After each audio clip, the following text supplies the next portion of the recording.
తప్పుకుంటానన్నాను. అయితే సమస్య ఎక్కడ వచ్చిందంటే, అసలు కథను యాక్టర్స్ అందరికీ నెరేట్ చేసింది నేను, తరణిగారేమో అలా షూట్ చేయట్లేదు.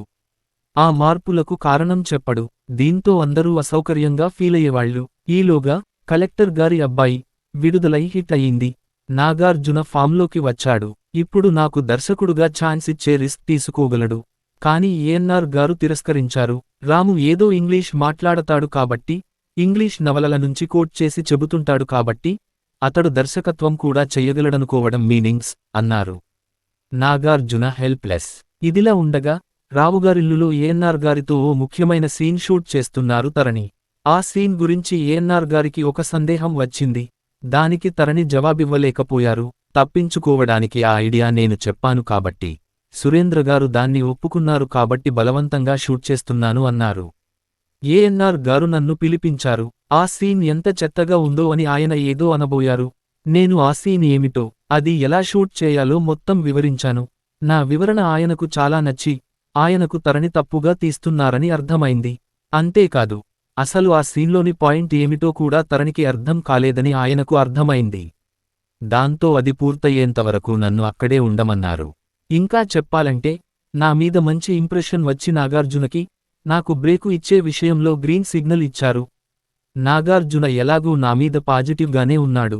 వెంకట్ గారికి, సురేంద్ర గారికి నేను ఓకే. కానీ ఎందుకో అప్పటికీ వాళ్లు త్వరగా ఓ నిర్ణయం తీసుకోలేకపోయారు. ఇప్పుడో అప్పుడో చూద్దాం అంటున్నారు. ఆ చూడటం ఎప్పుడు? కొన్ని అబద్ధాలు, ఒక నిజం. బి.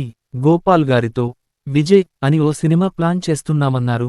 వెంకట్ గారు, సురేంద్ర గారేమో మళ్లీ తండ్రి కొడుకులతో కోదండరామిరెడ్డి గారి దర్శకత్వంలో ఇంకో సినిమా ఉందన్నారు. దీని తర్వాత కె. రాఘవేంద్రరావు గారితో మరొకటి ఉందట. ఇవన్నీ అయితే గానీ నా సినిమాకు మోక్షం రాదు. అన్ని రోజులు ఆగటం నా వల్ల కాదు. అప్పటికి నాకు సినీ పరిశ్రమ ఎలా వర్క్ చేస్తుందో, సినిమా వాళ్ల మనస్తత్వాలేమిటో బాగా అర్థమైంది. కోదండరామిరెడ్డి గారి సినిమాకు నన్ను స్టోరీ రాయమన్నారు. సురేంద్ర గారు, రాశాను. గణేష్ పాత్రోగారిని డైలాగ్స్ కోసం తీసుకున్నారు. కోదండరామిరెడ్డి గారు ఆ రోజుల్లో ఏడాదికి 5 నుండి 6 సినిమాలు చేసేవారు. ఒక్కొక్కసారి ఆయనకు ఆయన షూట్ చేస్తున్న సినిమా కథేమిటో వింటానికి కూడా టైం ఉండేది కాదు.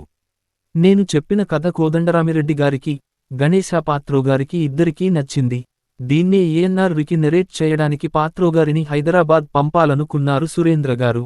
అప్పుడు మేమంతా చెన్నైలో ఉన్నాం. అక్కినేని గారు వేరే షూటింగ్ కోసం హైదరాబాద్లో ఉన్నారు. ఆ రాత్రి నేను పాత్రోగారిని కలిసి, ఏఎన్నార్కు నెరేట్ చేసే అవకాశం నాకే ఇమ్మని అడిగాను. ఆయనకేమీ ఇబ్బంది లేదు. ఎలాగూ నేను రాసిన కథే, పైగా పోవాల్సిన బాధ తప్పుతుంది. దీన్ని ఆయన సురేంద్రగారికి చెప్పారు. సురేంద్ర ఒప్పుకున్నారు. ఇక్కడ మళ్లీ నేను ఇంకో ఎత్తు వేశాను. ఆ స్టోరీని ఏఎన్నార్ గారికి కావాలని ఎలా చెప్పానంటే, ఆ స్క్రిప్టులో చాలా లోపాలున్నాయని ఫీలయ్యారు ఏఎన్నార్ గారు.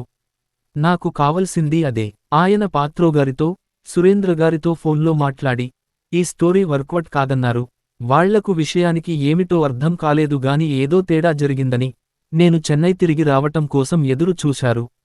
నేను చెన్నై తిరిగి వచ్చి వాళ్లకి అసలు అక్కినేనిగారికి చెప్పిన దానికి పూర్తి రివర్సులో ఇంకేదో చెప్పాను.